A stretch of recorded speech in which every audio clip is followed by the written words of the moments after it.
בשיעור הזה אנחנו נכנסים לעולם של תקשורת מקצועית בארגון. המטרה שלנו היא להבין איך מסר עובר בין אנשים ואיך הבחירה בדרך התקשורת משפיעה על האופן שבו המסר מתקבל. לא כל מסר צריך לעבור באותו אופן, ולא כל מצב מתאים לאותו כלי. במהלך השיעור נלמד להכיר את הערוצים המרכזיים של התקשורת, להבין את ההבדלים ביניהם, ולדעת לבחור בצורה נכונה בין האפשרויות השונות, כדי להעביר מסר בצורה מדויקת, ברורה ויעילה יותר.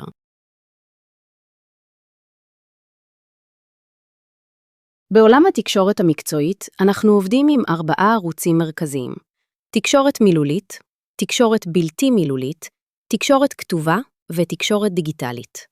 כל אחד מהערוצים האלה מעביר מידע בצורה אחרת לגמרי. יש ערוצים שמבוססים על דיבור ישיר, יש כאלה שמבוססים על שפת גוף והתנהגות, יש כאלה שמבוססים על כתיבה, ויש כאלה שמבוססים על כלים דיגיטליים ומערכות טכנולוגיות.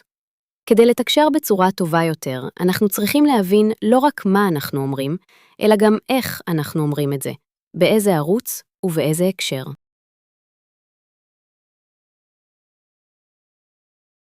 תקשורת מילולית היא התקשורת הישירה ביותר, שיחה בין אנשים. זה יכול להיות פנים אל פנים, בטלפון, או בשיחה מיידית בין שני צדדים. היתרון הגדול של הערוץ הזה הוא היכולת לקבל תגובה מיידית. אפשר לשאול, להבהיר, לתקן אי-הבנות בזמן אמת, ולהתאים את המסר תוך כדי השיחה. מצד שני, בגלל שהיא מתרחשת בזמן אמת, היא דורשת ריכוז גבוה, שליטה בטון הדיבור, ויכולת להקשיב באמת לצד השני. אם לא מקפידים על דיוק, המסר עלול להשתנות תוך כדי השיחה.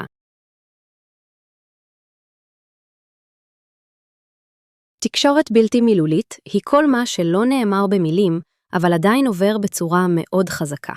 שפת גוף, הבעות פנים, תנועות ידיים, קשר עין ואפילו טון הדיבור, כולם חלק מהמסר. לפעמים דווקא החלק הזה משפיע יותר מהמילים עצמן. אותו משפט בדיוק יכול להישמע אחרת לגמרי אם נאמר בטון רגוע או בטון חד. לכן חשוב לשים לב שהמסר שאנחנו משדרים בגוף שלנו תואם למה שאנחנו אומרים בפועל. כאשר יש התאמה, נוצר אמון. כאשר אין התאמה, נוצר בלבול.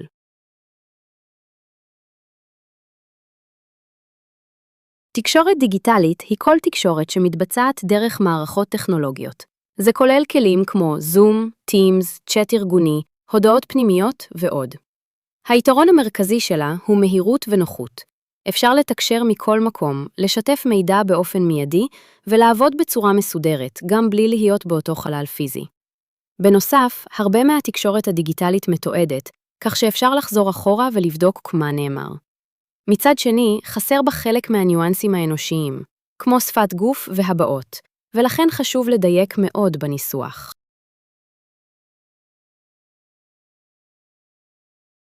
כשאנחנו מסתכלים על כל ערוצי התקשורת יחד, אנחנו מבינים שאין ערוץ אחד שהוא תמיד נכון. כל ערוץ מתאים לסיטואציה אחרת. יש מצבים שבהם נעדיף מהירות, יש מצבים שבהם נעדיף דיוק, ויש מצבים שבהם נעדיף קשר אישי וחי. היכולת לבחור נכון בין הערוצים היא מיומנות מרכזית בתקשורת מקצועית, והיא משפיעה ישירות על איכות העבודה ועל הבנת המסרים.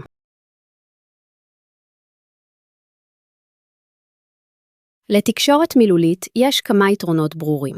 היא מאפשרת שיחה חיה, מענה מיידי לשאלות, והבהרה של מסרים מורכבים תוך כדי תנועה. בנוסף, היא יוצרת קשר אנושי חזק יותר בין אנשים. אבל לצד זה יש גם חסרונות. לא תמיד נשאר תיעוד של מה שנאמר, ולעיתים לחץ של זמן או סיטואציה יכול לגרום לאי דיוקים.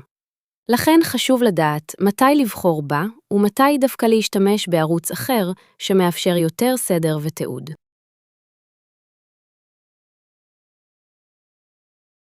כדי לבחור נכון ערוץ תקשורת, אנחנו בודקים 3 דברים מרכזיים. הראשון הוא הדחיפות, עד כמה המסר צריך לעבור עכשיו.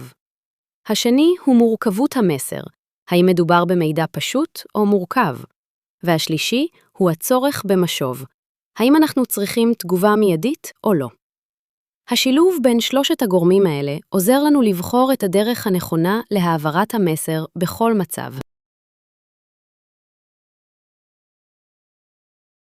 עכשיו אנחנו עוברות מהבנה תיאורטית ליישום מעשי. כאן אנחנו נדרשות לחשוב בצורה מקצועית ולבחור בכל פעם את ערוץ התקשורת המתאים ביותר לסיטואציה נתונה. המטרה היא לא רק לזהות את סוג המסר, אלא להבין מה הדרך היעילה ביותר להעביר אותו, בהתאם לדחיפות, לרגישות ולמורכבות של כל מקרה. נבחן 4 מצבים שונים. הזמנת עובדים לישיבה מתוכננת מראש, מתן משוב תקופתי לעובד, הודעה גורפת על שינוי נהלים בארגון, ופתרון של אי-הבנה שנוצרה בין שני עובדים. בכל אחד מהמקרים נחשוב, האם נכון להשתמש בתקשורת ישירה, כתובה, דיגיטלית או אחרת, ומה היתרון של הבחירה הזו ביחס למצב הספציפי? לסיכום, תקשורת מקצועית היא לא פעולה טכנית, אלא החלטה מודעת. כל מסר שאנחנו מעבירים יכול להשתנות בהתאם לאופן שבו נבחר להעביר אותו. כאשר אנחנו בוחרים נכון את ערוץ התקשורת, אנחנו משפרים את ההבנה, מצמצמים טעויות ומייצרים עבודה חלקה וברורה יותר בתוך הארגון. זו מיומנות בסיסית שכל אדם שעובד בסביבה ארגונית חייב לפתח.